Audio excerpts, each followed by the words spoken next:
প্রয়োজন হলে বুকের রক্ত ঢেলে দিব দিদি তোমার জন্যে। আমরা বুথ কর্মী, আমরা ইডি সিডির ভয় করি না। আমরা মৃত্যুর দরজাতে দাঁড়িয়ে বলবো জয় বাংলা।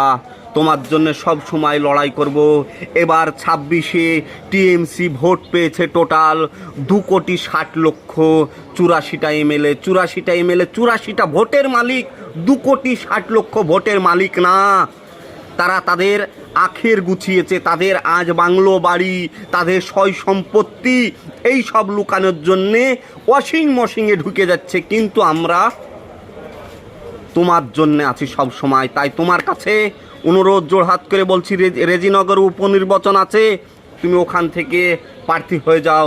তোমার জন্য আমরা লড়াই করব। তোমাকে দেখতে চাই তুমি যেমন জিরো থেকে শুরু করে এইরকম একটা টিম তৈরি করেছিলে, আবার তুমি শুরু করো। আমরা আছি তোমার সঙ্গে। আমরা জনতা, আমাদের কোনো স্বার্থর প্রয়োজন নাই। আমাদের শুধু চাই তোমার মতো একটা অগ্নিকন্যা বাংলায়। আমার সঙ্গে যারা একমত, ভিডিওটা প্লিজ শেয়ার করিয়ে দিদি পর্যন্ত পৌঁছিয়ে দাও। আর